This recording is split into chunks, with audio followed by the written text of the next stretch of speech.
Watch the review of Sazavar episode 3. ये किस्त शुरू होते ही दर्शक को किसी धीरे धीरे बढ़ने वाले सस्पेंस में नहीं डालती, बल्कि पहले ही पल एक जज्बाती तूफान के बीच ला खड़ा करती है। संगीत की हल्की लेकिन गहरी गूंज, चेहरों पर छुपी बेचैनी और संवादों में छुपे जख्म तुरंत ये एहसास दिला देते हैं कि ये किस्त आम नहीं होने वाली। यहां सिर्फ रिश्ते ही इम्तिहान में नहीं है, बल्कि अहंकार, मोहब्बत, खुददारी और फैसलों की कीमत भी अदा की जा रही है। कहानी किसी एक किरदार के इर्द गिर्द नहीं घूमती, बल्कि हर किरदार अपने हिस्से का दर्द और सच्चाई लेकर सामने आता है। इस किस्त का असली केंद्र मुस्कान है, लेकिन मुस्कान वो लड़की नहीं है जो ऊंची आवाज में अपने जज्बातों का ऐलान करे। वो खामोश है, संजीदा है और शायद इसी वजह से सबसे ज्यादा मजबूत भी है।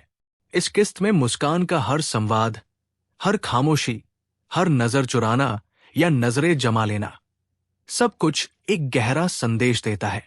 वो किसी के सामने चिल्लाकर ये नहीं कहती कि वो क्या चाहती है, लेकिन जब फैसला करती है तो पूरे यकीन के साथ, बिना किसी सफाई के एक लकीर खींच देती है।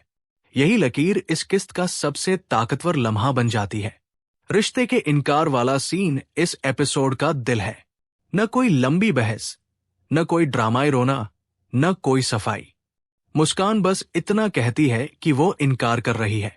यही सादगी असल में सबसे ज्यादा तकलीफदेह साबित होती है। घर वाले, मेहमान और खासतौर पर रजा, सब उस एक जुमले के बाद जैसे ठहर से जाते हैं। ये वही लम्हा है जहां दर्शक भी चौंक जाता है, क्योंकि हमारे समाज में किसी लड़की का इस तरह सबके सामने इनकार करना आज भी एक असामान्य बात मानी जाती है।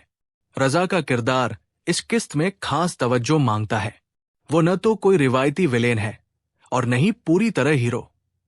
वो एक ऐसा इंसान है जो सच्चे दिल से मोहब्बत करता है, मगर शायद मोहब्बत को संभालने का हुनर नहीं जानता। मुस्कान के इनकार के बाद रजा का टूट जाना, उसकी आंखों में बेबसी और उसकी हरकतें हमें उससे हमदर्दी करने पर मजबूर कर देती है। लेकिन यही कहानी एक अहम सवाल उठाती है। क्या मोहब्बत में हर हरकत जायज हो जाती है? क्या किसी के इनकार के बाद भी उसके पीछे जाना मोहब्बत कहलाता है या जिद? रजा का बारिश में भीगना महज एक रोमांटिक सीन नहीं, बल्कि एक निशानी है। ये इस बात की निशानी है कि वो अंदर से पूरी तरह टूट चुका है। उसका दिमाग और जिस्म दोनों अब बोझ सहन नहीं कर पा रहे।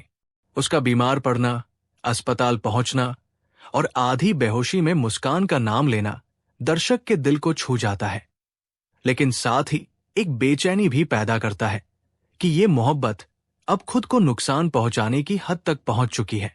इस किस्त की एक बड़ी खूबी यह है कि यहां माता पिता को एकतरफा अंदाज में पेश नहीं किया गया। न मां पूरी तरह जालिम है और न पिता सिर्फ सख्त दिल। मां की फिक्रमंदी, पिता का अहंकार और उसके उसूल, सब कुछ हकीकत के करीब लगता है। खास तौर पर वो लम्हा जब मां कहती है, हम तो हमेशा अपने बच्चों के लिए यही दुआ करते हैं कि अल्लाह उनका भविष्य बेहतर करे। ये जुमला इस किस्त की रूह बन जाता है। यहां माता पिता भी उतने ही बेबस नजर आते हैं जितने बच्चे, क्योंकि उन्हें भी नहीं पता कि सही क्या है। मदीहा का किरदार इस किस्त में आग में घी डालने का काम करता है। उसकी बेवजह दखलंदाजी, उसका घमंड और मुस्कान के साथ उसका रवैया बार बार ये एहसास दिलाता है कि कई बार मसले मोहब्बत की कमी से नहीं, बल्कि अहंकार की ज्यादती से पैदा होते हैं। मदीहा के कुछ जुमले, उसका अंदाज और उसका व्यवहार ही वो वजह बनते हैं जिनकी बुनियाद पर मुस्कान का फैसला और भी मजबूत हो जाता है। यही वो बिंदु है जो दर्शक को सोचने पर मजबूर करता है कि रिश्ते सिर्फ दो लोगों के बीच नहीं होते, पूरे परिवार का रवैया भी उसमें शामिल होता है। किस्त में इस्तेमाल की गई शायरी और बैकग्राउंड म्यूजिक कहानी को एक अलग ही स्तर पर ले जाते हैं। क्यों दरबदर हूं, किसी का क्यों मुंतजिर हूं जैसे अशार सिर्फ गाने के बोल नहीं, बल्कि हर किरदार के दिल की आवाज है। कभी ये पंक्तियां रजा पर फिट बैठती है, कभी मुस्कान पर और कभी पूरे परिवार पर। संगीत कहीं भी जबरदस्ती नहीं लगता, बल्कि हर सीन के जज्बात को और गहराई दे देता है। मुस्कान और उसकी मां के बीच होने वाली बातचीत इस किस्त के सबसे सच्चे और असरदार दृश्यों में से एक है। यहां न कोई चीख पुकार है, न कोई इल्जाम, बल्कि एक मां की फिक्र और एक बेटी की उलझन है। मां का यह कहना कि वो सिर्फ मां ही नहीं बल्कि उसकी दोस्त भी है, और मुस्कान का खामोशी से ये कह देना कि उसे रजा पसंद नहीं आया। ये सादा सा जुमला कई भारी भरकम संवादों पर भारी पड़ जाता है। यहां मुस्कान पहली बार खुलकर अपनी बात कहती है, लेकिन फिर भी पूरा सच नहीं बताती, और यही अधूरा सच कहानी को आगे बढ़ाने का जरिया बनता है। अस्पताल के दृश्य कहानी को जज्बाती चरम पर ले जाते हैं। रजा का बेहोश होना, माता पिता की घबराहट और मुस्कान की खामोश मौजूदगी सब मिलकर एक अजीब सा तनाव पैदा करते हैं। मुस्कान वहां मौजूद है, लेकिन करीब आकर भी दूर है।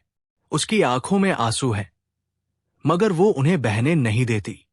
ये वही लम्हा है जहां दर्शक समझ जाता है कि मुस्कान बेरहम नहीं बल्कि बेहद संवेदनशील है। बस उसने खुद को मजबूत रखने का फैसला किया है। इस किस्त का सबसे अहम पैगाम यही है कि इनकार भी एक मुकम्मल जवाब होता है। मोहब्बत अगर एकतरफा हो जाए या जबरदस्ती की शक्ल इख्तियार कर ले तो वो मोहब्बत नहीं रहती। मुस्कान का फैसला हमें ये सिखाता है कि खुददारी कुर्बान करके निभाया गया रिश्ता कभी सुकून नहीं देता। वहीं दूसरी तरफ रजा की कहानी ये सबक देती है कि मोहब्बत में खुद को खो देना, खुद को नुकसान पहुंचाना किसी भी मसले का हल नहीं होता। किस्त के आखिरी दृश्य दर्शक को कई सवालों के साथ छोड़ देते हैं। क्या मुस्कान ने सही किया? क्या रजा को एक और मौका मिलना चाहिए था? क्या ये सब गलतफहमियों का नतीजा था या किस्मत का खेल? ड्रामा इन सवालों के साफ जवाब नहीं देता, और शायद यही इसकी सबसे बड़ी कामयाबी है, क्योंकि जब किस्त खत्म होने के बाद भी दर्शक सोचता रहे, तभी कहानी सच में कामयाब होती है। आखिर में ये कहना गलत नहीं होगा कि ये किस्त सिर्फ एक रिश्ते के इनकार की कहानी नहीं, बल्कि हमारे समाज के उन रवैयों का आईना है जहां मोहब्बत, अहंकार, परिवार और खुददारी एक दूसरे से टकराते हैं। ये किस्त दिल पर बोझ भी डालती है, आंखें नम भी करती है और ज़हन में सवाल भी छोड़ जाती है। और एक अच्छे ड्रामे की यही पहचान होती है कि वो खत्म होने के बाद भी हमारे साथ चलता रहता है।